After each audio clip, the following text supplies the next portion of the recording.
नीचे से आती फुसफुसाहटें। शुरू करने से पहले अगर आपको डरावनी कहानियां पसंद हैं, तो हमारे चैनल को सब्सक्राइब करें और घंटी का बटन दबाएं ताकि कोई भी नई कहानी आप मिस ना करें। क्यों यह शहर इतना शांत था?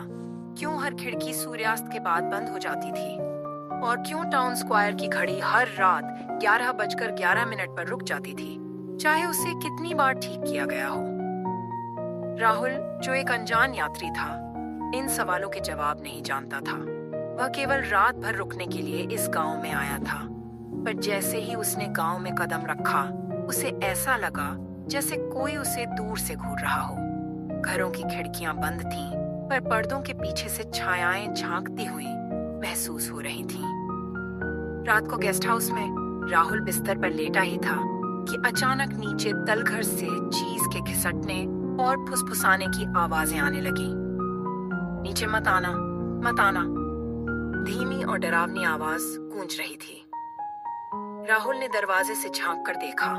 तलघर का दरवाजा थोड़ा खुला हुआ था। हिम्मत जुटाकर वह टॉर्च लेकर नीचे गया। जैसे ही उसने कदम रखा, ऐसा लगा जैसे दीवारें हिल रही हों। हवा में अजीब सी बदबू थी, मानो कुछ सड़ा हुआ हो। तलघर के बीचों बीच एक पुराना लकड़ी का झूला लटका हुआ था, जो खुद ब खुद हिल रहा था। अचानक झूले पर एक परछाई दिखाई दी, लेकिन वहां कोई नहीं था।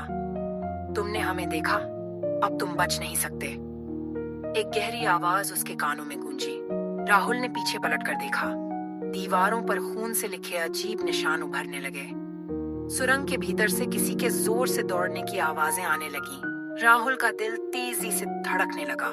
उसे महसूस हुआ कि वह अकेला नहीं है। सुरंग के अंत में एक बड़ा दरवाजा था। जैसे ही उसने उसे खोलने की कोशिश की, दरवाजे पर लिखा हुआ दिखा, जो यहाँ आया उसने अपनी आत्मा खो दी।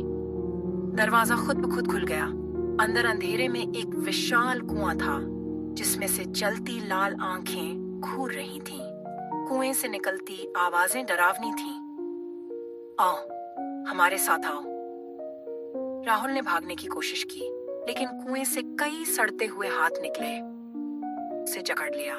उसकी चीखें पूरे गेस्ट हाउस में गूंज उठी, लेकिन किसी ने कुछ नहीं सुना। अगली सुबह गांव में गेस्ट हाउस खाली मिला। राहुल का कोई निशान नहीं था, परंतु गांव वालों ने बताया कि 11:11 पर कुएं से एक दर्दनाक चीख सुनाई दी। अगर आपको यह कहानी पसंद आई हो तो लाइक करें, कमेंट करें और सब्सक्राइब करना न भूलें। नई डरावनी कहानियों के लिए जुड़े रहें।